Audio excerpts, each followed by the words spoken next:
गांव में रामू अपनी बीवी और एक बेटे के साथ रहता था।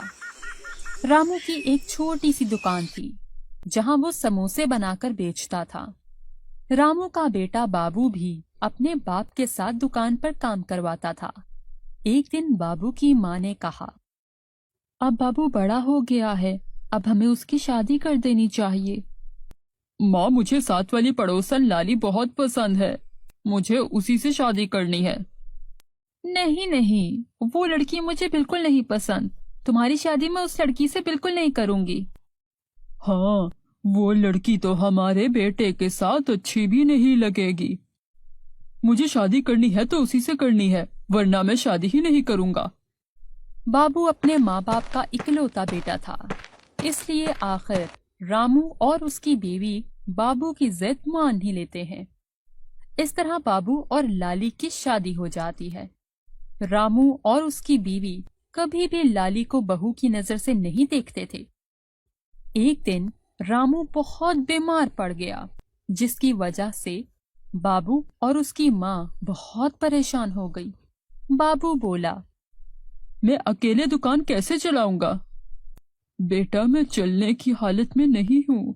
अगर मेरी तबीयत थोड़ी सी भी ठीक होती है तो मैं तुम्हारे साथ दुकान पर चला जाता। आप परेशान न हो पिताजी, मैं बाबू के साथ दुकान पर चली जाती हूँ। मैं वहाँ उनको समोसे बनाकर देती रहूंगी, आप घर पर आराम करें। उस दिन से बाबू और लाली दुकान पर जाने लग गए। कुछ दिन ऐसा ही चलता रहा। एक दिन लाली ने कहा, माँ, आपको और बाबूजी को अगर कोई एतराज ना हो तो मैं दुकान पर कबाब बनाना शुरू कर दूं। मैं हर तरह के कबाब बना लेती हूँ, इस तरह हमारा व्यापार भी अच्छा हो जाएगा। रामू बोला, बेटी, तुम बहुत अच्छी हो। हम तुम्हें बहू बनाने पर तैयार नहीं थे और ना ही तुम्हें कभी अपनी बहू समझा, लेकिन तुमने फिर भी इस घर का हमेशा अपने घर की तरह ख्याल रखा है। रामू ठीक बोल रहे हैं, तुम बहुत अच्छी बहू हो। ऐसी बहू नसीब वालों को मिलती है। माँ, मैंने आपको कहा था ना कि लाली एक बहुत ही समझदार और अच्छी लड़की है। अच्छी बात तो ये है कि आप दोनों लाली को समझ गए हैं। अगले दिन लाली अपनी दुकान पर तरह तरह के कबाब बनाने लग गई। चिकन कबाब, बीफ कबाब, फिश कबाब और आलू कबाब।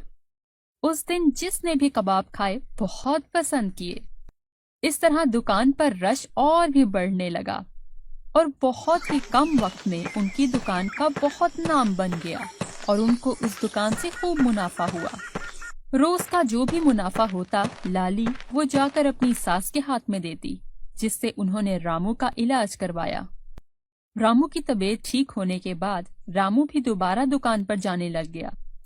लाली हर किस्म के कबाब बनाती, बाबू उनको लोगों में तकसीम करता और रामू उनसे पैसे वसूल करता।